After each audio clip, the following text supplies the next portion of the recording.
Hey now, we are getting over, and I am the Silver King, Adam Silverstein, here to lead you through these hard times.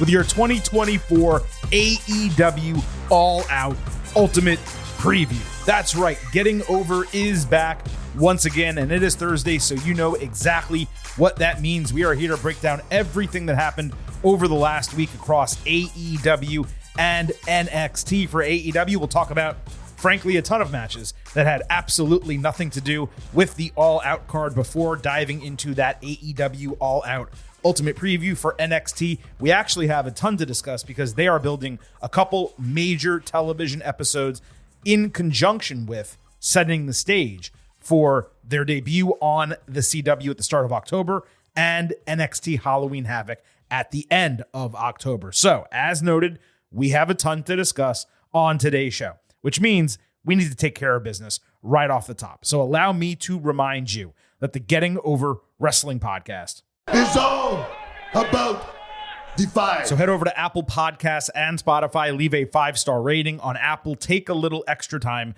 leave a 5-star written review. If you do, we will read it live right here on the show. Don't forget to subscribe to us on YouTube at Getting Overcast and follow us on Twitter at Getting Overcast for episode drops, news, analysis, highlights, all of that good stuff. It is also where you can vote in pre- and post-show polls surrounding premium live events and pay-per-views. You did it for All In, you did it for NXT No Mercy and WWE Bash in Berlin, and certainly you're going to have the chance to do it this weekend surrounding AEW All Out. Please also remember, I happen to love the number 5. And I hope you do as well. For $5 a month or $50 for the entire year, you can become an official Getting Over head. Just visit buymeacoffee.com/gettingover. Sign up. You get the fastest 5 minutes in professional wrestling, instant reaction to every major TV show in audio form, and exclusive news posts on Fridays. You also, with that $5 a month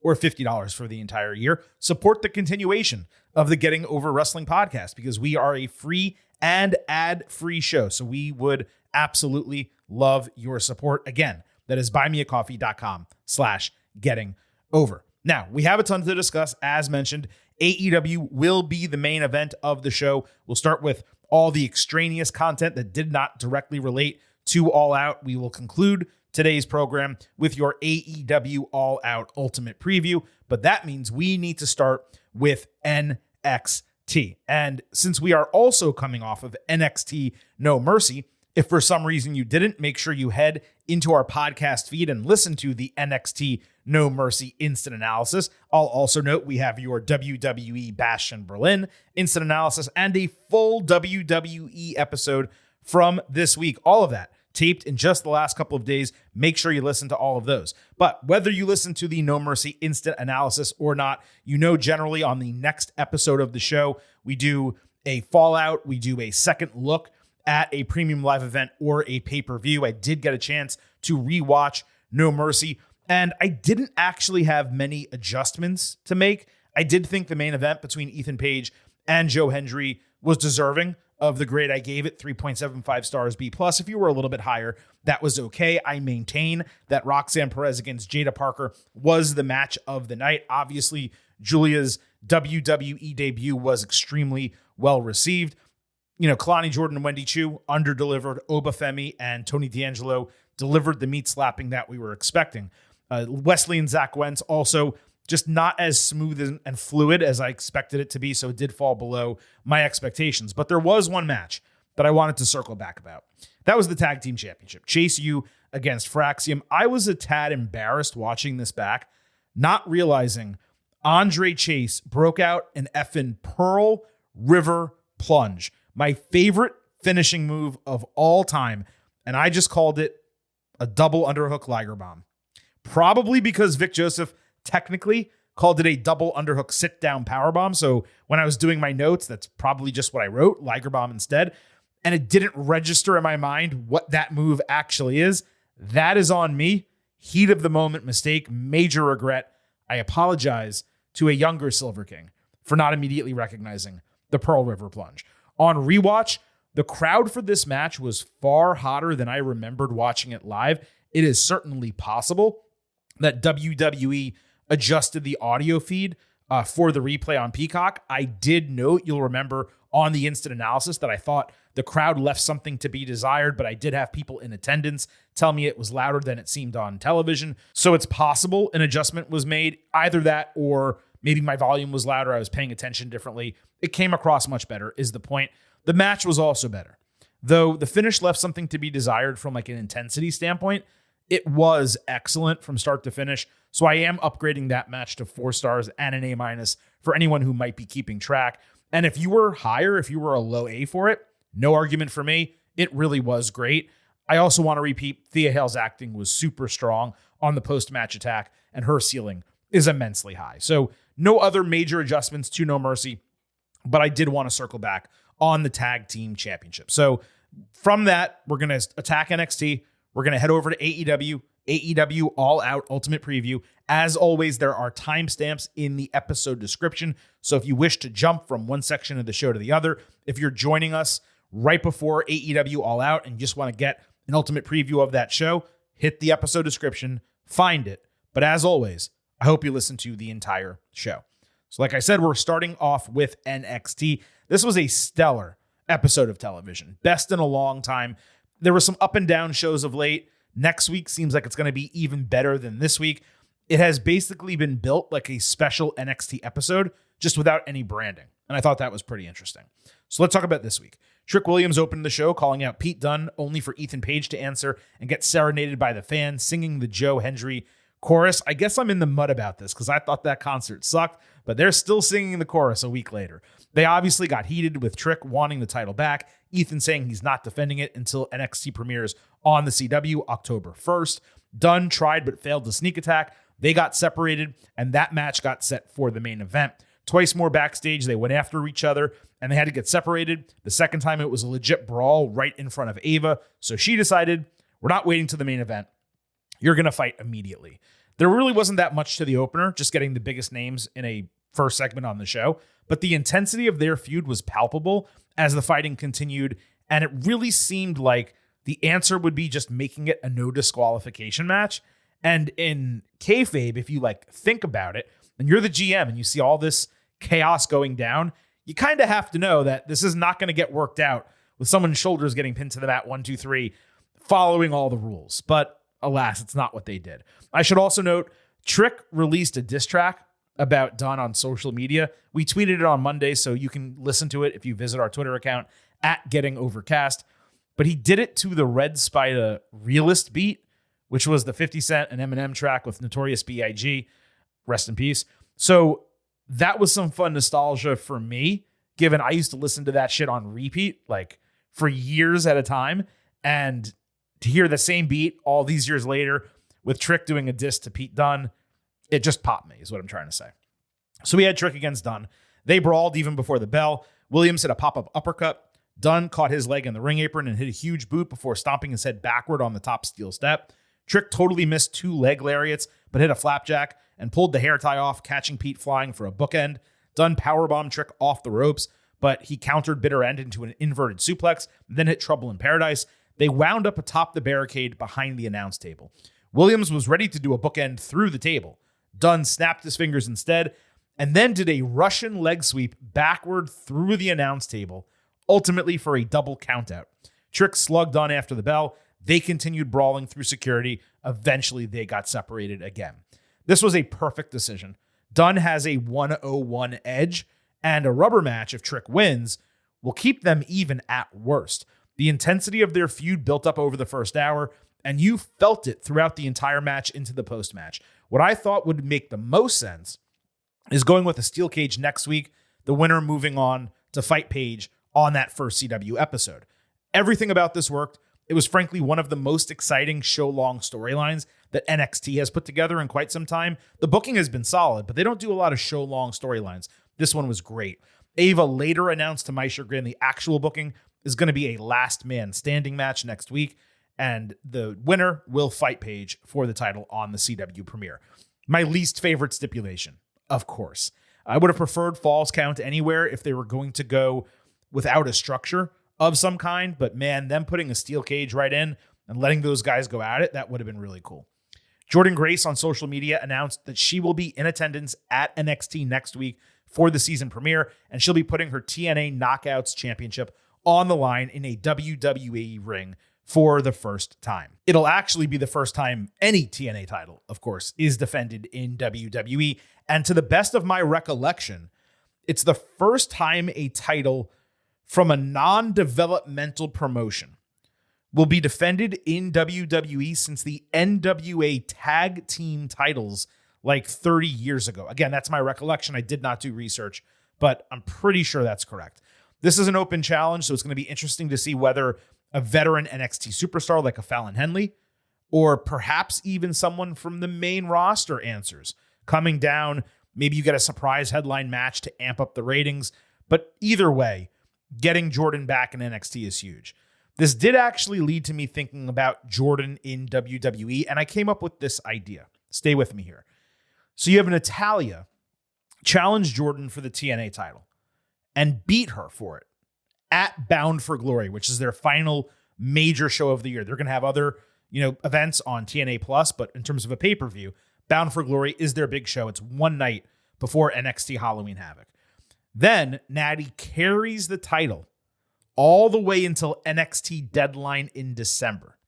She loses it back to Jordynne on that show. So you get title changes at the opposite brands' shows. And TNA gets a huge moment for Bound for Glory with Natalya beating Jordynne. Then Grace goes back to TNA. She maybe defends it one time, relinquishes the title, and then the start of 2025 is her moving over to WWE full-time. I think it would be huge for TNA if they executed it properly. I don't know that that's going to happen. I just do know that Jordynne and Natalya really needs to happen, and I actually think it would be more interesting for them to do it when they're working for different companies than ultimately when Jordynne does come to WWE. And I'm talking about it like it's a foregone conclusion. I mean, it's not. I can't report and tell you that Jordynne will sign with WWE, but I mean, to this point, all indications are that it seems likely once her contract ends at the end of 2024. Jada Parker had a match against Jasmine Nix. Fatal Influence talked shit to Jada as she entered the arena. That quickly led to this match. So I guess Parker's a tweener now. She did come out like half smiling during her entrance. There were really strong Toxic Attraction vibes on the entrance, just far less blatant with the sexuality. Jada caught Jazz flying at her for a Samoan drop, followed by Teardrop and Hypnotic for the easy 1-2-3. The heels attacked after the bell, but Parker got a bunch of shots on Fallon Henley before JC Jane leveled her. Nix ultimately ended it with a Pele kick. Forget tweener. They're trying to turn Jada face. I'm not sure I agree with it whatsoever because A, she's an excellent heel, and B, NXT literally just turned Lola Vice face after she feuded with Roxanne Perez. So why would you do that twice in a row? Doesn't really make sense to me. Kalani Jordan, Lola Vice, Izzy Dame, and a ton of trainees were watching Roxy walk to the ring, wondering if Giulia was going to confront her. Fatal Influence stormed in, mocking the rookies, saying they're the ones with the aura. Jordan stood up to them, saying she wouldn't let them poison the locker room. JC told Lonnie that her days are numbered. And look, I sure as shit hope that's the case. Jane or Henley, they'd be perfect to take that title. You guys know I've been talking about that for weeks now. This could maybe start with the 6-woman match, though, given Parker has no friends, and she's obviously going to want to take them down. So if you get Lonnie and Lola and Jada against Fatal Influence, that would make a lot of sense. Now, as far as Fatal Influence goes, look, I've said this from the beginning. It's just not natural. There are some groups that come together and they just fit. Toxic Attraction, for example. There's others that get forced together, and you can tell from the onset that it's just not going to work. Henley working heel is fine, but this version of heel is super unnatural for her. I mean, they are literally trying to be a less sexually overt Toxic Attraction. It's even in the name. Toxic Attraction was a takeoff from the term Fatal Attraction. And Fatal Influence is literally using the other half of that name to create a similar group. I'm not suggesting they're bad or they should be taken off TV or anything like that. It's just immensely contrived and derivative, and that means it lacks creativity. And lacking creativity is not what we normally think about when we consider NXT. Perez came out for the main event segment, bragging about her title run, calling out Asuka and Io Sky, saying she's smashing all of their records. Roxy pointed out how everyone keeps talking about her, but gave Jada her flowers for proving she is indeed the future of the women's division. Perez said she's the focus of every fantasy matchup, but whenever reality actually meets fantasy, the result is always the same, her retaining the title, even if you're the hottest free agent from Japan. The lights went out, and fans obviously assumed it was Giulia, but it was actually Chelsea Green, which was amazing. She talked about the fans' BO and how she would do anything for the ones that are not creepy. Chelsea got right in Roxy's face, declaring herself the number one contender. But of course, the lights went out again, and this time Giulia did come out, and she was described as beautiful madness. Perfect moniker for her, legitimately. She had a more detailed entrance with pink lights, a Titantron filled with cherry blossoms, and a pose on the ring apron. Now, the cherry blossoms were likely in memory of Hana Kimura, who took her own life in 2020 after being bullied. Giulia was close with her. They wrestled together, and Hana also always wore pink and had cherry blossoms around her. Plus, Tuesday would have been Hana's 27th birthday. So that was super sweet, somewhat unexpected as an aesthetic added to Giulia's presentation. Her theme also rocks. It seems like Def Rebel only really tries when a talent is a Joshi or a Samoan, or I guess a Tongan, because they are basically undefeated with bloodline themes and those for the Joshi women in WWE, and everyone else, it is a complete mixed bag. Once Giulia got in the ring, Chelsea stood between her and Roxy. She took a swing. Giulia dodged, put an elbow in her face, and delivered a pump knee. Then Giulia grabbed the mic saying, "Me, you, CW," before a stare down with Roxy to end the entire show. I obviously wish we had heard more from Giulia, but hopefully they're just kind of going to be helping her out with vignettes, tape promo segments in the coming weeks, subtitles, things like that. She is actively trying to learn English. She said she's motivated to do it and she wants to speak well, but of course she's not there yet. Chelsea was an awesome surprise. The idea of her fighting Giulia in a debut match before Roxy would be great if that's the plan. As you saw in this segment, Chelsea sells maybe second to none right now in WWE, and that's exactly the person that you want to work with Giulia, a veteran who can really put her over in a significant manner. I did wonder Tuesday why the visuals in her debut at No Mercy were so basic when 48 hours later, this was put together so much better. Maybe they wanted her to stand on her own initially with her aura. Maybe it was because they were going to do the cherry blossoms and the pink. They wanted to debut that part of the aesthetic on Kimura's birthday. I can understand why they did it, but it did stand out to me that this was, from a visual standpoint, way more attractive than her debut, which was just a black background, I think silver lettering and smoke.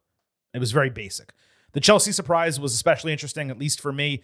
Once she came out, I thought we might get one of those segments where it's like surprise debut. I thought Stephanie Vaquer, Delta, maybe before Giulia, but it was still a good segment and it was still pretty hot close to the show. I guess between visa issues, perhaps not wanting to overstack all the debuts at once, they decided to go in this direction. But that does leave a lot of questions about when are the others going to debut and how are they going to debut.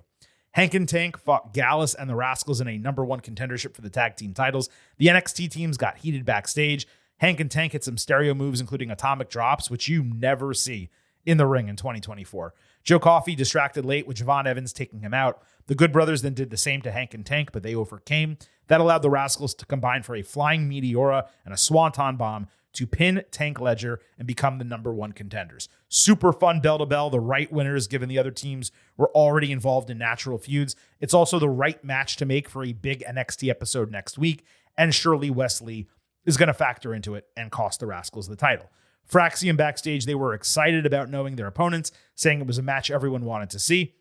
The Rascals came in, they said it's all love, and unlike both Wes and Fraxium, clearly they are on the same page together. That added a little heat to a babyface match that very well may steal the show on Tuesday, might even steal the week across all of wrestling, depending what else goes down across the brands and companies. As for Hank and Tank, they, I think, would do well to go work in TNA for a bit. They need some seasoning. They need some experience. And really, they need a new look, too. The potential is there. The package is not working. Gallus backstage went nuts over Evans' interference with Ren Sinclair interrupting, asking them to keep it down because Miles Bourne has sensitive ears. They decided they wanted to go after the Heritage Cup, so she went nuts talking shit, writing checks her ass can't catch. That made Charlie Dempsey cover her mouth and basically say, think before you speak. That way she doesn't put NQCC in a bad position. So we had Evans against Coffey coming out of the triple threat tag match.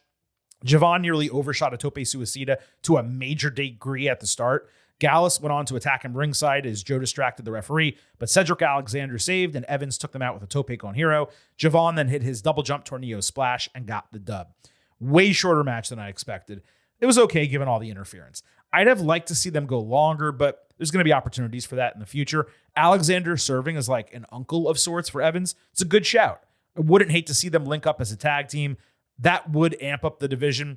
It would help Javon get some experience. It would give Cedric something really interesting to do. I don't know that they're doing it. I'm just saying that's what I would do. After the match, Evans told Sinclair he was interested in going after the Heritage Cup. She seemed to take her lesson from Dempsey by listening to Javon's entire reasoning and considering it thoroughly before agreeing that he did deserve a shot. Evans ran off to tell Ava. Dempsey came back, learning what she did, angry again that she didn't fully understand what he was trying to say. Bourne was there with a single earbud. He missed the entire thing, obviously because he's partially deaf. They're trying super hard to turn Bourne's deafness into comedy. And while it often gets a smirk for me because as a viewer, I understand the reference, it almost feels like they're doing it too regularly and it's not funny enough. Like if you're going to go mention someone's physical disadvantage of some kind, then it needs to hit home where like you laugh out loud and the effort is worthwhile. And many of the references they make, I don't necessarily find them worthwhile because they're just not that funny. As I've said before, Ren's personality, it being allowed to shine through with a real gimmick and storyline, that remains a huge positive of what they're doing with NQCC. Obafemi confronted D'Angelo family sans Tony D'Angelo backstage, and Adriana Rizzo talked some shit at him. So he said, in his culture, women are seen and not heard. The dude went full on Nigerian head of the family with that line. Was not expecting that at all. That's classic 1980s heel shit right there. I loved it. She went nuts and it was really funny seeing them go at each other. Tony came in to clear the room, deciding Stax would fight Oba, with the family saying D'Angelo was not done with Femi just yet. So we got Femi against Stax in a non-title match. Oba beat the shit out of him to start. He came back countering a pop-up with a shotgun dropkick. Femi dodged a high-risk move, catching Stax with a running European uppercut, his lifted toss, and a pop-up powerbomb while staring at D'Angelo for the 1-2-3. Tony was dejected, and it was clear they're going to rematch at some point down the line. I'm glad the feud's continuing. I actually believe D'Angelo could be the one to beat Femi if they rematch, maybe with a stipulation, though obviously the most sensible way to take the title off Oba would be a multi-person match. There was a cool moment before the match. Femi was entering the ring. NXT was going to commercial. So to send the show to break, he literally stomped his foot downward onto a camera lens that was shooting up at him. It made for a great, unique visual. And there was also a funny moment I forgot to mention. And that was during Rizzo's confrontation with Femi. Her over-the-top accent was even more exaggerated than usual. That led to a really strange thought entering my head. Just stay with me here, okay? Remember how when Kazuchika Okada was a free agent, there was a meme going around of him joining NXT and being put into Chase U, how that would be corny, but also probably hilarious.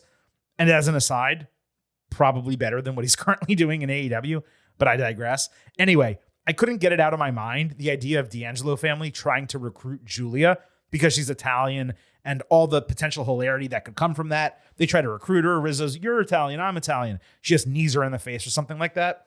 I don't know, again, that they'll do it. I think it would be funny. Ridge Holland got a promo package saying he took out Andre Chase because he failed Holland after Ridge brought Chase U back to prominence with a new look, a new classroom, and the tag team titles. Meanwhile, despite everything he accomplished for them, Duke Hudson and Riley Osborne just sat and criticized everything he achieved and never gave him any credit. He promised to begin a step-by-step destruction of Chase U as he again becomes what he tried to hide. This was, without question, the single best thing Holland has ever done in his entire WWE career. Super intense, well-spoken, story laid out perfectly. I actually forgot that Chase and Hudson failed to win the titles at Heatwave before the rest of this even transpired, and they told Holland, you stay at home. I'm still not sure how all this is going to work when he tries to take them apart one by one, but it sure as hell delivered in this video package, and his reasoning for being angry at them was spot on. All he did was try to help and improve Chase U. He appreciated that they took him in, and at the first chance, someone failed him. 19 days, by the way, after he won the championship. Tatum Paxley fought Rosemary, given the attack at No Mercy.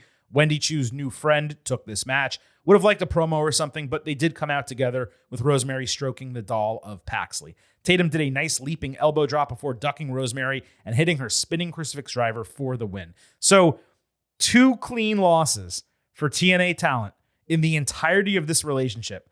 Both of them are to Rosemary. No one else has lost clean. TNA talent to an NXT talent in a WWE ring. Chu attacked Paxley after this. She was stupidly celebrating on the ropes after the bell, given Wendy was ringside. Tatum escaped a choke attempt, only to get speared by Rosemary and double-teamed.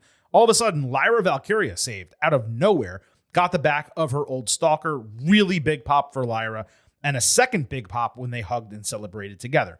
Tatum was all excited with Lyra backstage. Valkyria reminded that Paxley's obsession is why they had to split, but she promised to have her back if she calmed down so they could show those 2 weird girls how weird Tatum can be. Now, if you saw all of this on a script, you would roll your eyes and think this shit was silly, but man, this was a good-ass time. I'm down for the tag team match. Presumably next week, maybe you move into Tatum and Wendy down the line after that. Finally getting Paxley involved in something meaningful is key. Hopefully this is just the first step before she goes after a title in NXT. I wouldn't hate the idea, by the way, of them teaming up in the longer term either, especially if they got a tag team title shot. That is something you can get invested in as a viewer. They have a real on-screen relationship with many twists and turns. And also, just saying, the overt, attraction between them, it's a unique take on this type of angle. Well, maybe not unique to NXT, but unique nonetheless. Shawn Spears genuinely thanked Brooks Jensen for getting his back after the attack from Idris Enofe and Malik Blade. Spears said he thought that he was there to save Jensen, but it's actually the other way around. He promised to stay committed to helping Jensen as long as he accepted it, and thanked him again. Deion Lennox told Jensen he was being manipulated and gaslighted by Spears, watching that conversation unfold from a distance. I haven't been the biggest fan of this storyline, but this segment was the most interesting part of it to this point by a good margin. We also learned in a later segment when Brindley Reese and Carmen Petrovic were talking that Enofe had shoulder surgery, so obviously out of action for the foreseeable future. Ashanti the Adonis came in with a flower, trying to slide in as someone to lean on for them. Eddie Thorpe stepped in as a blocker once again, with Adonis calling him DJ Platonic, which kind of popped me. I'm assuming they're going to be fighting next week or soon. And lastly, Oro Mensah fought Lexus King. Great spot early with Mensah trying to spring into the ring, only to get shoved outside by King. For some reason, Lexus started further shit, talking Oro's father in the corner, saying he should have been burned to ashes. Mensah went wild, pounding King in the corner, ignoring the referee's count. After an argument, King tripped him up with like a mini fold over, and then he lightly placed his feet against the bottom rope and got the win. I'm not sure whether it was supposed to look like a pathetic victory for Lexus. The over-the-ropes camera angle was rough given what they were trying to do, or he just did an extremely weak cover. But the facts are that King has shined with his character work while struggling immensely in the ring. Short matches, all of them lackluster. I don't know what his future holds. Again, the character work is on point. That's huge improvement. In ring, though, I don't know that he has it. And you don't necessarily need to have it in the ring. You can get by with being, a moderately talented wrestler, but you got to be smooth. You got to be able to wrestle longer periods of time. And to this point, we just have not seen it. So as I said, NXT this week, super successful show. Really amped up next week's episode. Started building for the CW debut. A lot of positives. And really, they even gave a little taste of what might be happening at Halloween Havoc as well. So super entertaining, 2 hours from start to finish. We've said that many times, but this one was, head and shoulders above many of the most recent episodes. And there is a huge expectation now next week. It's the season premiere. It's the first of, I think they said 3 weeks where every single WWE show is going to be on USA Network. They're loading up all of those episodes. And in addition to all of that, it's going up head to head against the debate. And that will hit it from a rating standpoint. In fact, you know what? As we make this transition from NXT to AEW, we have not talked ratings in a little while. So let's go ahead and take A quick look at that. NXT did 619,000 viewers and a 0.17 demo, which is exactly in the line with what they have done for the last 3 weeks. AEW Dynamite did 660,000 viewers and a 0.19 demo, which is low, but not as low as they had done about, I think it was 5 and 6 weeks ago, which was concerning. They did have some news to go against. They also had some US Open tennis that they went against. I wouldn't call either of those necessarily huge competition compared to competition that they faced in the past. But for a go-home show, under 700,000, under a 0.20, especially given the angle that closed Dynamite, I would not say that's a great rating, but as we've mentioned many times before, it really doesn't matter that much. They are getting a new deal with Warner Brothers Discovery. You have to imagine the terms of that deal have largely been agreed upon, and they're just working out some technical aspects. So week-to-week ratings don't necessarily matter that much. And the truth is, once that deal is signed, they pretty much don't matter at all. For, let's make believe it's a 5-year deal.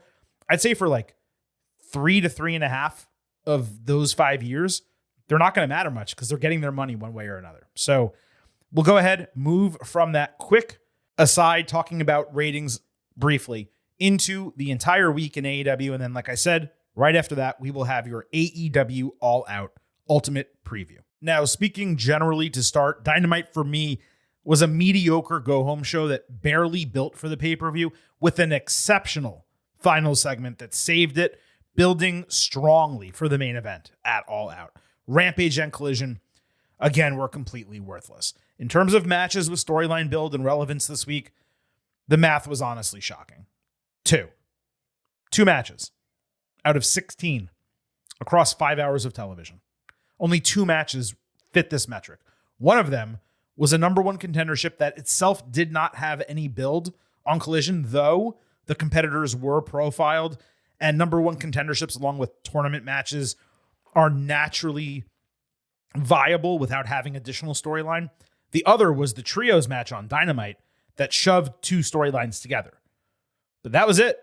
There were 2 title matches with contenders that just happened. Neither deserved. So this week, we're at 12.5%, which is an all-time low. And that, to me, is inexcusable coming out of one pay-per-view and moving into another. There will be more relevant matches this coming weekend before All Out than there were the entirety of the last week. And yes, I know a lot of time was spent with non-match segments building storylines. That's great, but there's no reason that you can't do both. So let's go ahead and talk about everything that perhaps did not directly have to do with AEW All Out. On Dynamite, Marina Shafir beat up some random people, men and women, backstage. She and Jon Moxley then confronted the Elite, with Mox getting in Jack Perry's face. He said, quote, "I don't care what they say. You're a sweet kid." Then they entered the arena with Mox again looking for but not finding Darby Allin. He talked about Darby selling himself as special and playing the game the way it's meant to be played, recklessly. When he stood toe-to-toe with Mox years ago and took a beating, Mox repeated that he just wants to talk to Darby 3 times, and then he left. I appreciate the slow burn of the storyline. Shafir, at least through 2 weeks, doesn't really add much to it. His promo certainly didn't give us anything to talk about like last week did. So that was, a little frustrating, but also I can only give you so much analysis when he doesn't say much of anything. On Collision, Hikaru Shida beat Queen Aminata, Serena Deeb, and Thunder Rosa in a TBS number one contendership fatal 4-way. This was literally the only AEW weekend match with relevance. There were some dumb spots here. Shida no-sold a Rosa German suplex late in the match. Then she took a Hurricanrana and Death Valley driver. Shida picked up Rosa for a package pile driver or something and dropped her straight on the back of her head and neck. She didn't even consider that she might have paralyzed this woman. Put her right into a single leg crab. The referee did nothing. Well, he did count a fall with Aminata's shoulder completely up. Luckily, that was not the finish. That came from Shida hitting a katana on Aminata and getting the 1-2-3 a couple seconds later. The match had its moments, but holy shit, what a mess at the end with zero care whatsoever for the wrestlers. On Rampage, Nyla Rose beat a jobber in 90 seconds. She's now beaten 3 jobbers with losses to Mercedes Moné in a title match she didn't deserve and Saraya between those wins since July. So guess what? 5 days later on Dynamite, she got a women's championship match against Mariah May. Let me repeat, she's only beaten jobbers. This is 49 days after she lost a TBS title match to Mercedes that she didn't deserve. Yet she gets a shot at the main title on Dynamite. Why? You can ask me that 10,000 times, Cole. I'm never going to have an answer for you. On Dynamite, the women's title was on the line, May against Rose. Mariah beat down Nyla ringside, trying to get a count-out victory. When she slid back in the ring late, May caught her with Storm Zero to retain the title. That's all that happened. Nothing to move Mariah's gimmick or story forward. Just that's it. On Collision, Kyle Fletcher beat Tomohiro Ishii in 13 minutes. Great TV match with two really talented wrestlers. Ishii hit a surprising hurricanrana off the ropes. Then he no-sold a bunch of moves as usual. Fletcher hit a tombstone piledriver for a 2.9 and an immensely dangerous inverted tombstone, dropping Ishii directly on the crown of his head and getting the win. Fucking awful. Super scary. There's a reason the move is not done that way. Holy shit. Luckily, he was okay. Ishii is now 0-4 in AEW singles matches during this excursion. This was only Fletcher's third TV win in 2024. The others were over Serpentico and Brian Cage. So you know what that means. Title match for no reason whatsoever. I had this at 3.5 stars B, by the way. I was higher, but the part at the end really bothered me.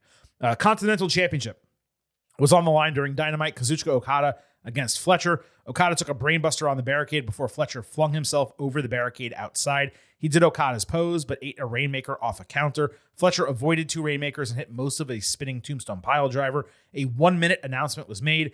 Okada distracted the referee, shoved Fletcher into him, kicked him in the groin, and hit Rainmaker to retain the title. No reason given for the match happening. Now you can kayfabe assume Don Callis got it made because he's a shrewd negotiator, but for some reason, he mostly has his heel faction fighting other heels. Okada, a living legend out of Japan, needing to cheat to beat Fletcher, a guy who loses clean to pretty much everyone, was ridiculous.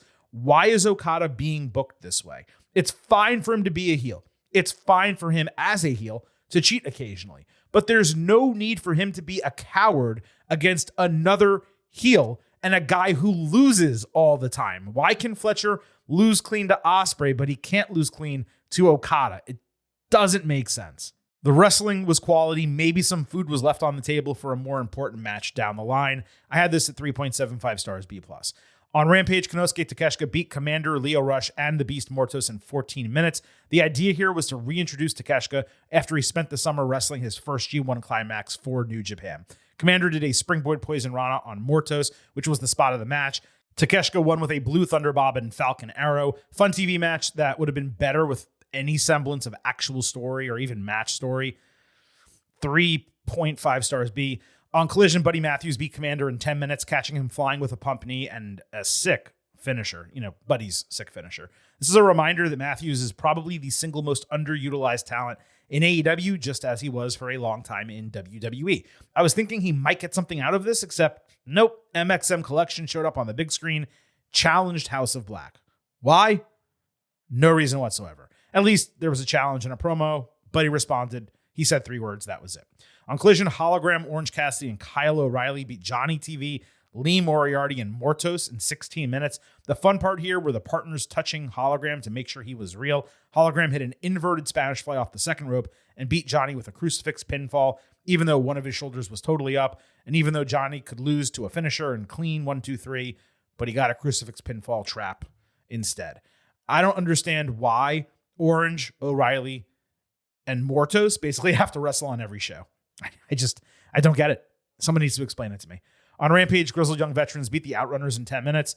I guess GYV got their full name. They were going by Vets for a while. On Rampage, Jay Lethal and Jeff Jarrett beat Undisputed Kingdom and Private Party in a 10-minute triple threat match. Reason? None. On Collision, FTR beat Undisputed Kingdom in 10 minutes with the Superplex Splash combo. GYV attacked in the post-match. They did a pretty weak high-low. Then they grabbed a mic, and you'll never guess what they said.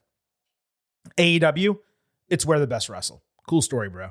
They said they're angry about being compared to FTR for years. I've never heard anyone make that comparison. They got decent heat, though. Definitely want to see the match. At least there's a reason for it to happen. On Dynamite, Roderick Strong complained to Christopher Daniels about his foot being below the rope last week. Hook ran in, seemingly ready to fight. He got held back. but he said Strong was right, and he offered him an FTW title match Wednesday. Strong accepted the match, but on his schedule. I assumed this would be on 0 Hour or something at All Out. I guess not. Maybe they announced it over the weekend. On Dynamite, Jamie Hayter squashed Robin Renegade with Haterade, another non-contracted talent in a women's match. Soraya and Harley Cameron watched backstage. On Collision, Top Flight, Action Andretti, and Leo Rush beat Iron Savages and Turbo Floyd in 5 minutes. These are real names, by the way. They're all in on the pilot gimmick. It is terrible. This was maybe the most or second most independent wrestling looking match AEW has ever put on. On Collision, Bang Bang Gang beat Premier Athletes in 4 minutes and 30 seconds. Okay. On Rampage, Mina Shirakawa beat Missa Kate in 3 minutes. 2 non-contracted talents. No reason for it whatsoever. And on Collision, Lance Archer randomly beat up people backstage again, and then he growled into the camera. That's like 2 appearances in 3 months doing the exact same shit. You may wonder why they put him randomly on Collision. Well, I'm going to tell you in a minute, but let's first transition into your AEW All Out Ultimate Preview. We're going to go ahead and break down every single match on the card. We're going to discuss any go-home moments from the last week in AEW. And of course, at the end, we will give you a prediction for the match. At the end, we will have a pre-show expectation grade for AEW All Out in its entirety. So let's start with a recently announced match. The Continental Championship will be on the line. Okada defending against 3 competitors, still to be determined. Now, this was announced, as I just said, without challengers. The qualification matches are happening on weekend TV. The other 3 in this match will be Orange Cassidy, Konosuke Takeshita, and I assume Mark Briscoe, unless you think Brian Keith, Lance Archer, or Mortos are taking those spots, which I do not. Maybe Archer, but I doubt it. My first thought was, why didn't they just do a qualification match on Dynamite and put Fletcher as the contender on this show? And why do qualifiers with blatantly obvious winners? It's almost like AEW actively does not want its fans to watch TV on the weekend. If the matches were compelling with potential surprises, you could even build storylines off of them. Furthermore, I'm shocked that Ricochet is not among the qualifiers. Do we really need Orange in another title match that he's not going to win? Wouldn't it be cool to see Ricochet in a match with Takeshita and Okada, especially when he would need to win a qualifier to get in, and it would make storyline sense as opposed to just being given a title match? Maybe it's just me. Chris Jericho on Dynamite showed footage from during the pandemic of Cassidy ruining that $7,000 white jacket with orange juice. Orange walked in telling Keith to tell Jericho, because Orange ignored him, that he would pay $7,000 in cash if he loses. This was a sensible, kind of a funny match setup for the qualifier. One of the better segments involving either of these guys in the last few months. So I already told you who I think is going to be in the match, so I might as well tell you who I think is going to win the match, and that is Kazuchika Okada retaining the title, because why the hell would you have any of those other guys beat him? I guess you could have Takeshita pin someone else in the match, which would take the title off Okada and allow them to run an Okada-Takeshita program, but you got to save that for a bigger title in AEW, because that's like a dream match that everyone wants to see. And again, Okada dropping the strap when you're telling the story of the Elite, all of whom have titles, just really wouldn't make any sense. We're going to have Willow Nightingale against Chris Statlander in a street fight. On Rampage, Stokely Hathaway said Willow isn't street. Then Stat pushed a crew member with a chain. Intense. Not. There was no additional build for this on Dynamite. The expectation is there will be on Collision, but I can't predict the future.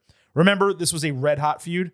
I was fine that they pushed it to All Out, figuring it would be a signature match on the card. Instead, AEW just stopped telling the story entirely. I'm also not sure whether the CMLL title is going to be on the line. I see it listed in some places. I don't see it listed in other places. It was initially a challenge for the strap, but a few weeks ago, it was said that CMLL would not sanction a street fight, and I don't necessarily believe that was clarified. So I'm going to just assume that it is not for the title. And because it's not for the title, and they're doing a street fight stipulation, this does seem like an opportunity for Stat to get a win over Willow. They could certainly rematch for the title, and then Willow can retain it.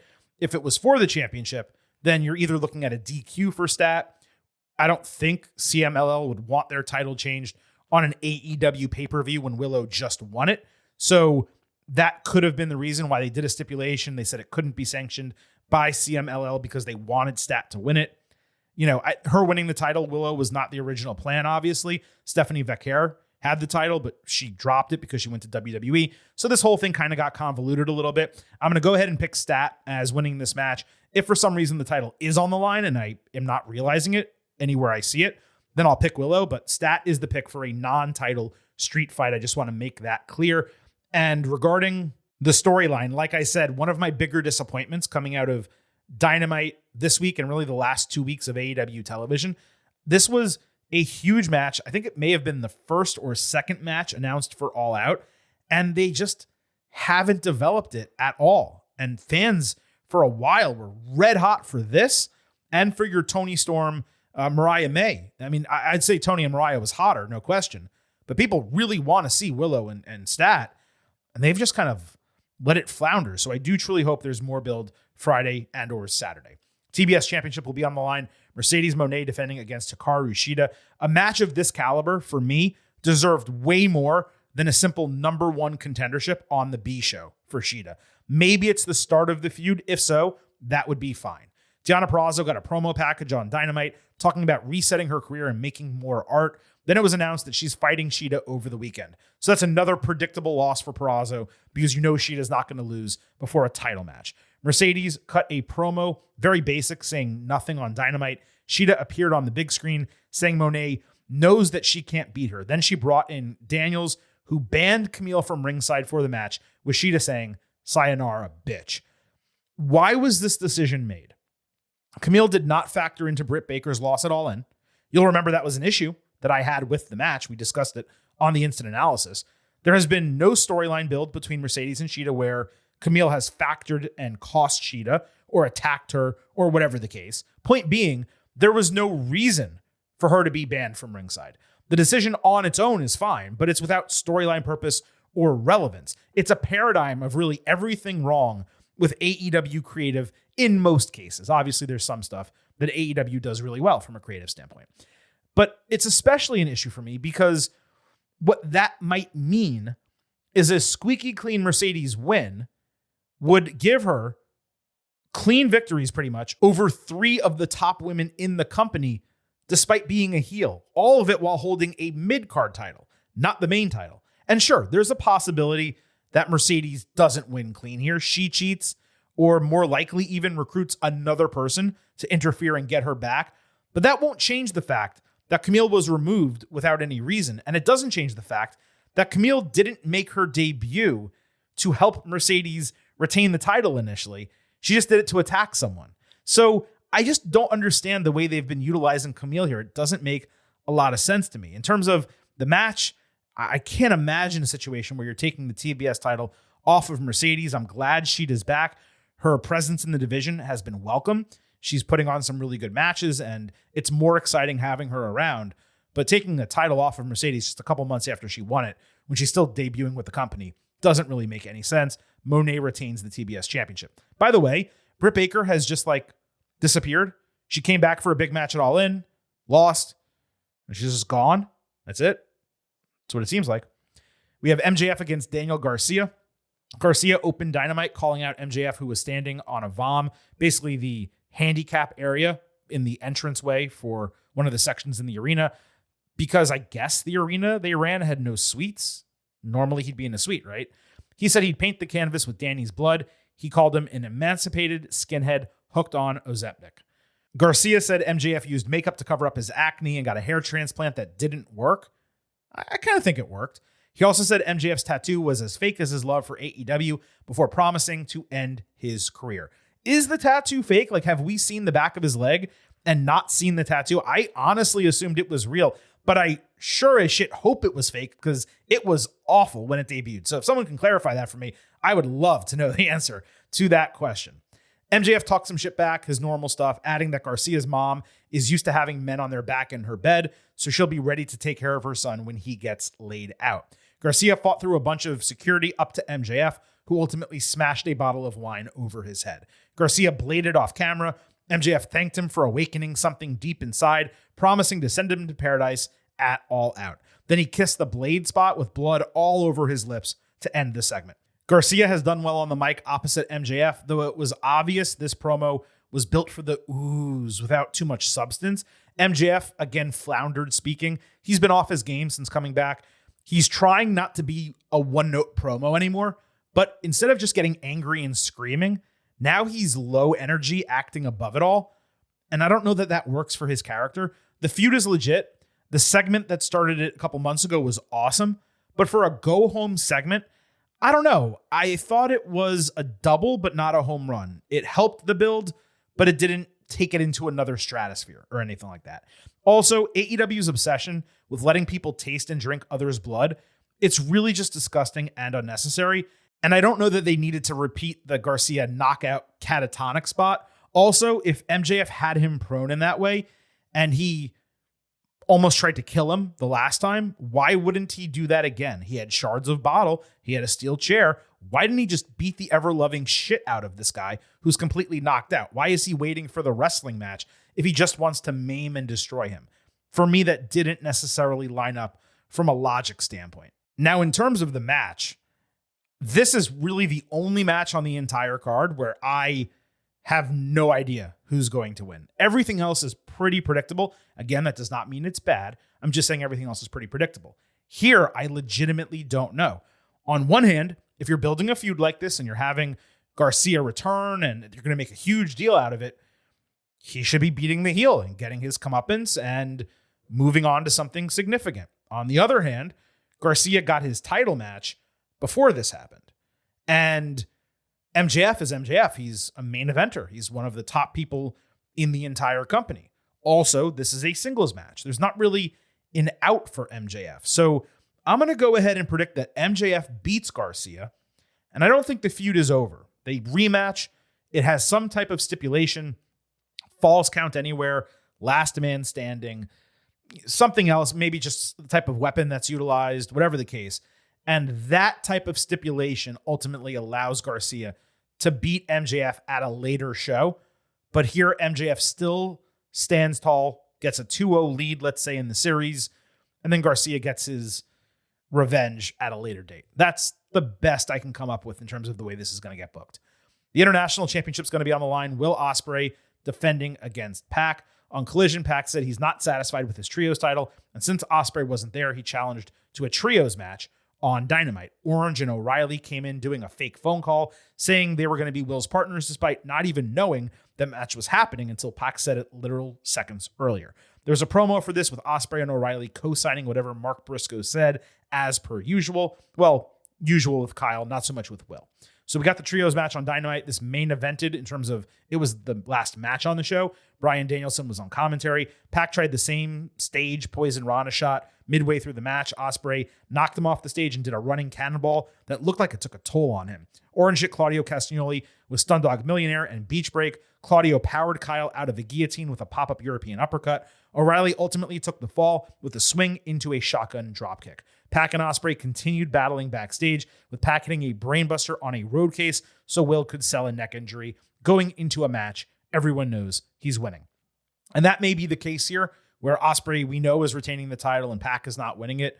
But this has every chance in the world, other than the Swerve Strickland Hangman Page match, to steal the show. I mean, it still theoretically could if that one under-delivers, but I have every expectation that this will be the second best match on All Out. It is absolutely a dream match, something I badly want to see, and I think these guys are going to go balls to the wall. But yes, in the end, Ospreay retains the International Championship. The AEW Championship will be on the line. Bryan Danielson defending against Jack Perry, even though he's the TNT champion. Perry on Dynamite talked about rehabilitating himself and his image in Japan, promising that Danielson would not have a happy ending to his career. The Young Bucks then told Bryan they will do whatever necessary to ensure the AEW title comes back to the Elite.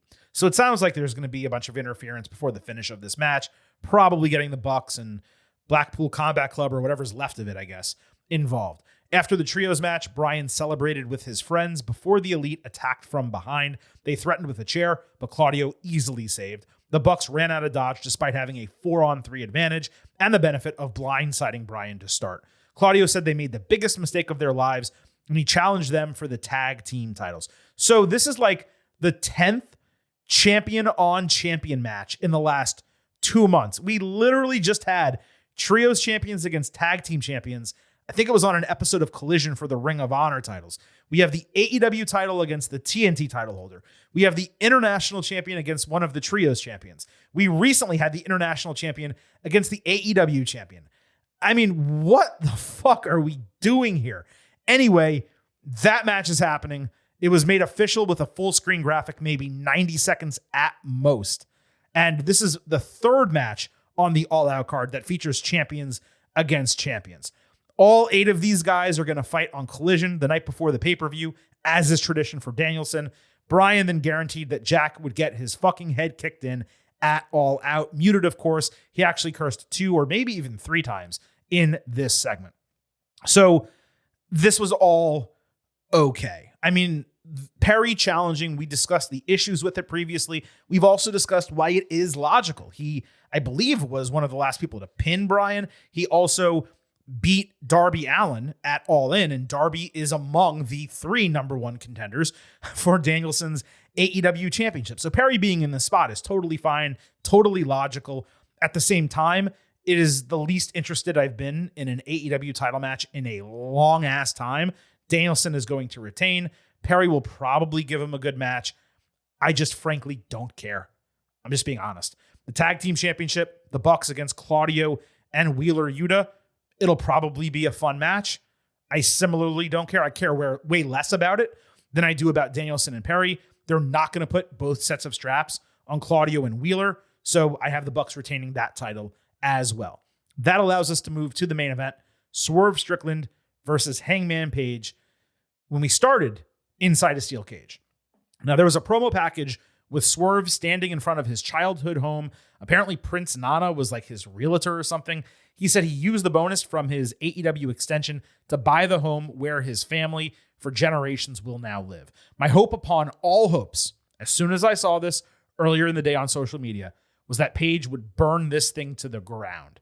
Now, the contract signing for this match ended Dynamite. Hangman was announced twice. He did not enter.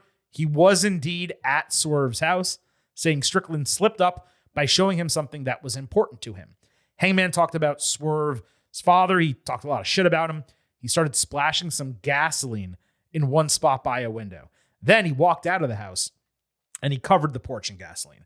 Page reminded that Swerve told him he had to choose hate or success, but he said they're one in the same. Then he sat in a recliner outside the home, promising to take Swerve's pride and his dignity. He would make him beg for mercy and plead for forgiveness. He told Swerve to say goodbye to his health, his career, and Swerve's house. Hangman lit a match and set that effing house on fire while sitting there drinking a beer. And the arena camera zoomed out before it happened. And we watched almost the entirety of this from a distance on the big screen with Swerve and Nana furious in the ring.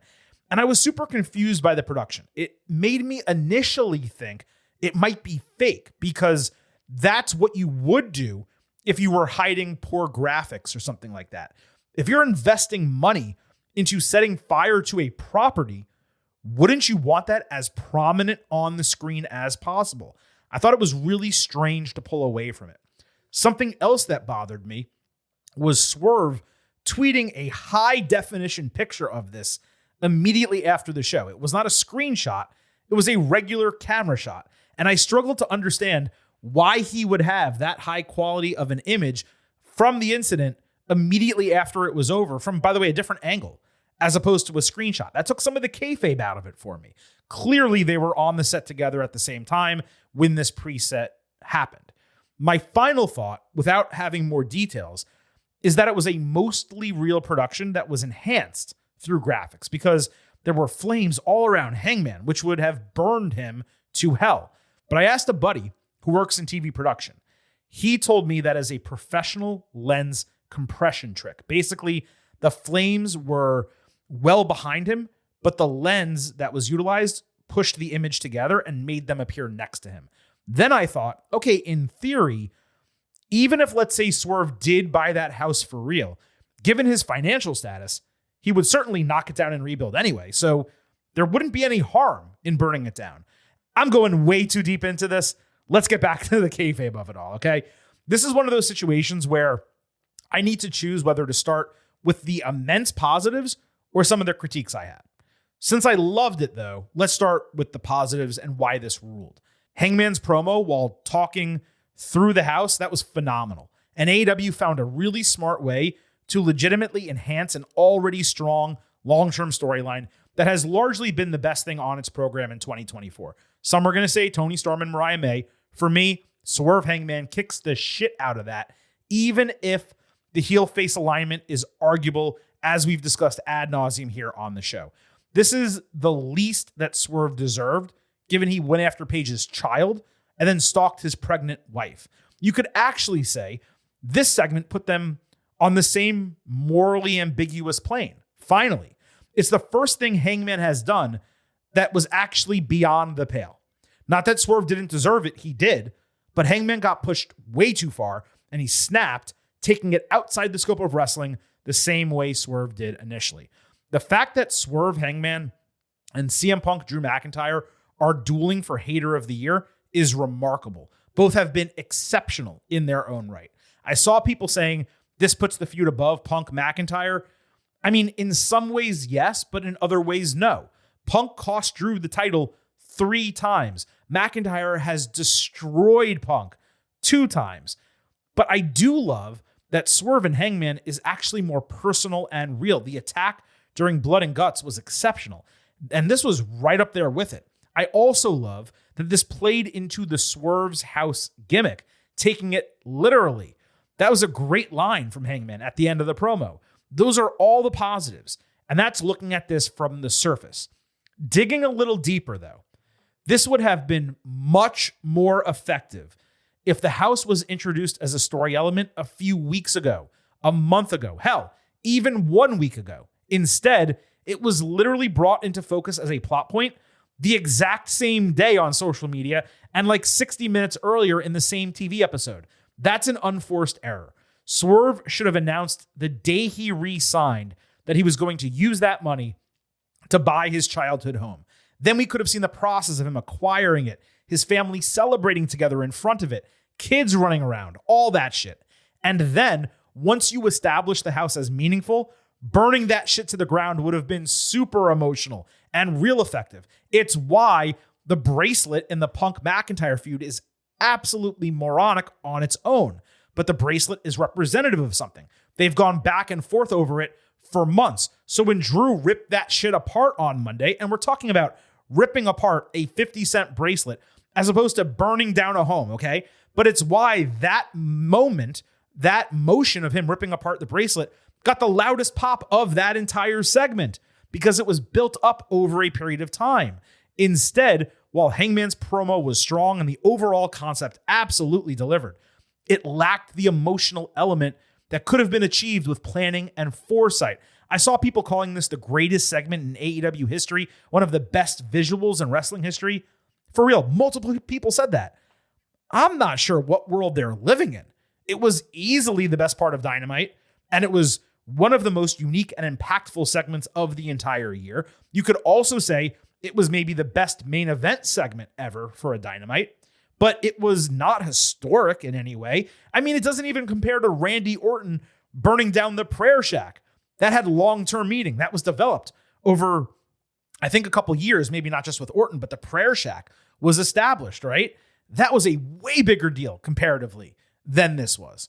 For me, this was another example of AEW having the right idea and getting most of the way there, but just not going all the way in execution. A 7.5 out of 10 instead of a 10 out of 10. This still made for a great segment and a great go-home moment, but without that additional emotional investment, I can't call it revolutionary or that memorable, and that distinction for me as a viewer is important. Now back to the match. This needs to be the main event of All Out. There should be no consideration otherwise. I'm expecting blood and gore, high risks, excellent wrestling.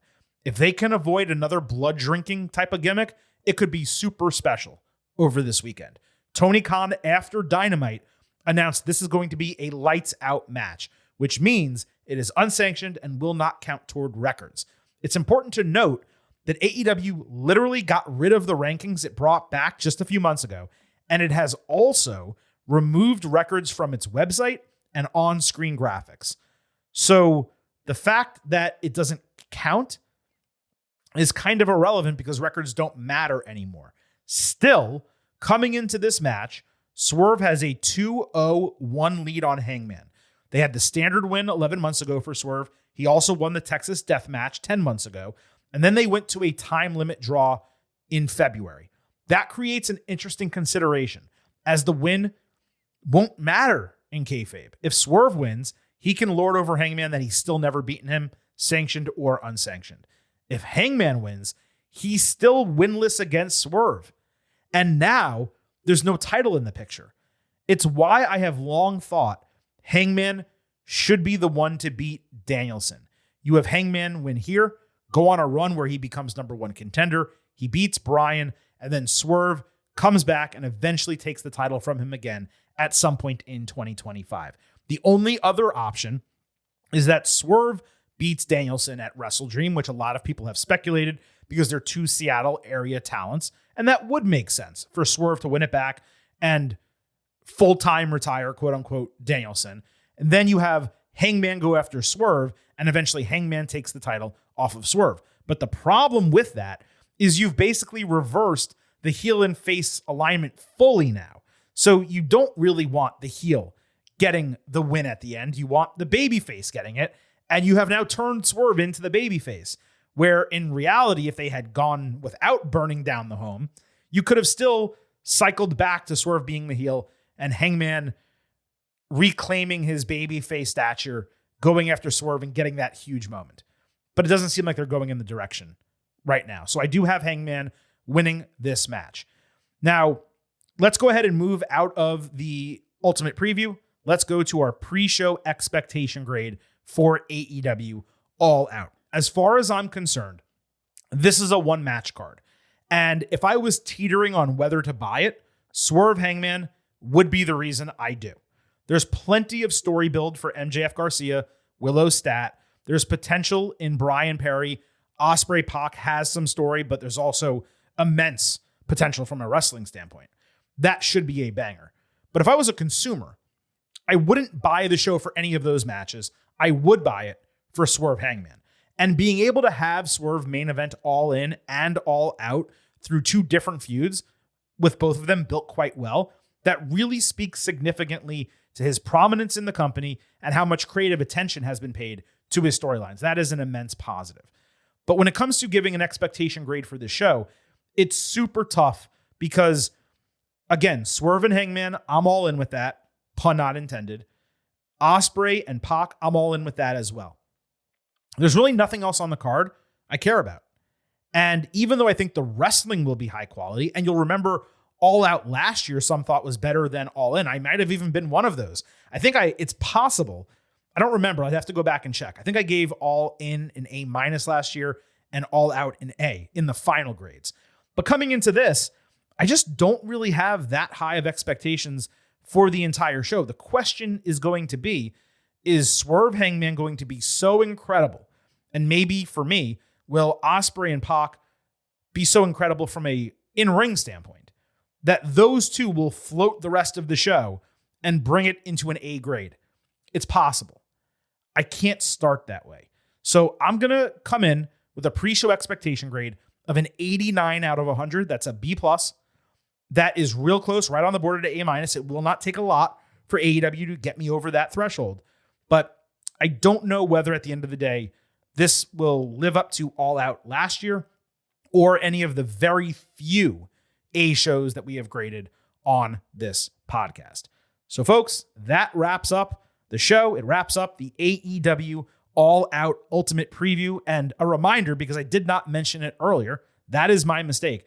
As soon as AEW All Out goes off the air this weekend, we will have an AEW All Out instant analysis podcast. The plan right now is for vintage Chris Vanini to join your boy, the Silver King, on that episode. But of course, because it is a football weekend, things can happen with our work lives and stuff can change. But we will do our best to bring you that instant analysis as soon as the show goes off the air. Make sure you do not miss the WWE Bash in Berlin and NXT No Mercy instant analysis episodes that are already in the podcast feed.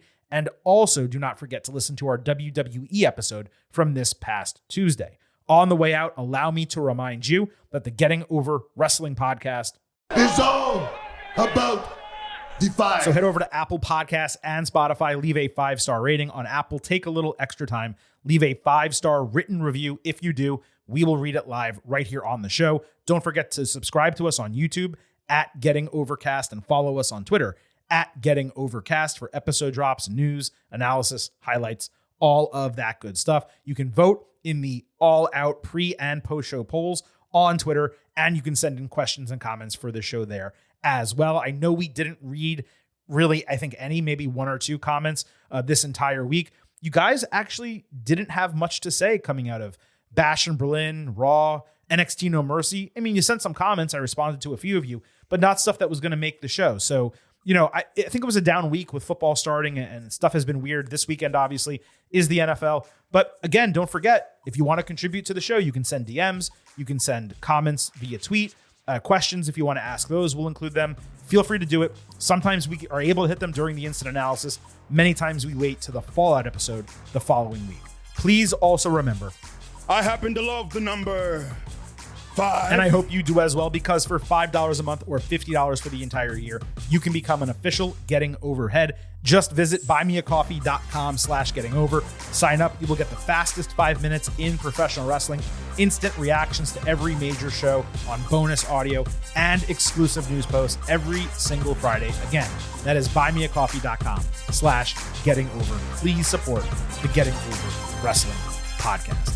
Thank you all so much for listening to this edition of the show. I hope we gave you enough performance-enhancing audio for your ear holes. It is officially time for the Silver King to sign off and leave you with just 3 final words. Bye for now.